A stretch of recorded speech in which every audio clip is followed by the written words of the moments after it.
Those of us that believe that there's something special and unique about marriage as the union of a man and a woman do so because it's one of those rare, almost nearly universal human goods. People of many different faith backgrounds, traditions, people separated by wide swaths of time and space, agree that it takes at least one man and one woman to make a marriage. Why do they do so? They do so primarily because marriage is that institution by which society continues itself. It is that institution by which stable families are formed.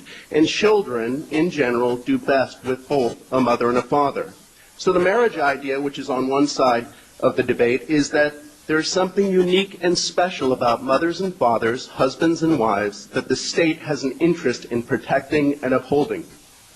On the other side, we've heard a number of arguments, but the arguments come down to this, that there isn't anything unique or morally relevant or important about unions of husbands and wives, mothers and fathers, man and a woman, that two men or two women are the same as both a husband and wife, man and a woman.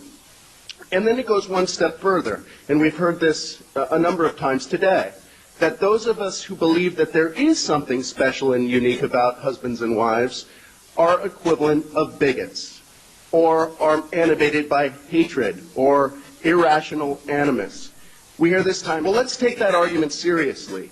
If you really believe that it is bigotry to uphold the uniqueness and special status of marriage as the union of a man and a woman, and if you encode that into the law, why would you not punish, suppress, and marginalize beliefs which the state is now saying are the equivalent of bigotry?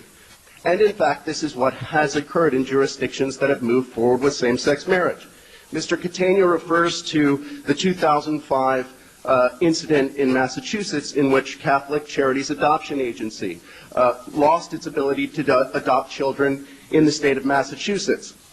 Well, I have to disagree on the background to that. The fact is that the Catholic Church did ask for an exemption. And when it did ask for an exemption, it was told that it was pure discrimination and that no exemption would be granted. Why? Not because it took money from the state, but because this was an issue of licensing.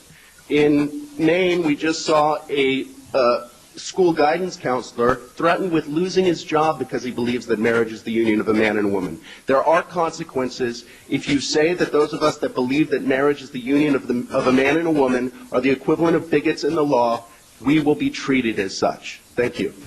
Thank you, Mr. Brown.